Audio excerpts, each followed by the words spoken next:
महाविकास आघाडीची आज एक महत्त्वाची बैठक मुंबईमध्ये होणार आहे आणि या बैठकीमध्ये जागा वाटपाबद्दल चर्चा होणार आहे।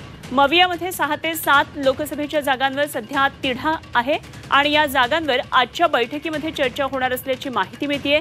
तेव्हा आजच्या या बैठकीला वंचित आघाडीचे प्रकाश आंबेडकर यांनाही निमंत्रण देण्यात आलेले आहे। त्यामुळे या बैठकीमध्ये आज प्रकाश आंबेडकर सहभागी होतात का याकडे लक्ष असेल। प्रदेशाध्यक्ष रेखा ठाकूर, उपाध्यक्ष धैर्यवर्धन पुणकर उपस्थित राहणार आहेत असं कळतंय।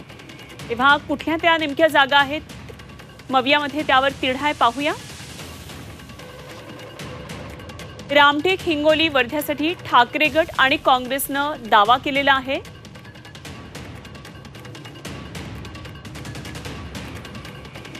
तीन महत्त्वाच्या जागा तर पुढे भिवंडी आणि शिर्डीसाठी ठाकरे आणि काँग्रेस आग्रही आहेत। दक्षिण मध्य आणि उत्तर पश्चिम मुंबई मतदारसंघावर काँग्रेसनं दावा केलेला आहे।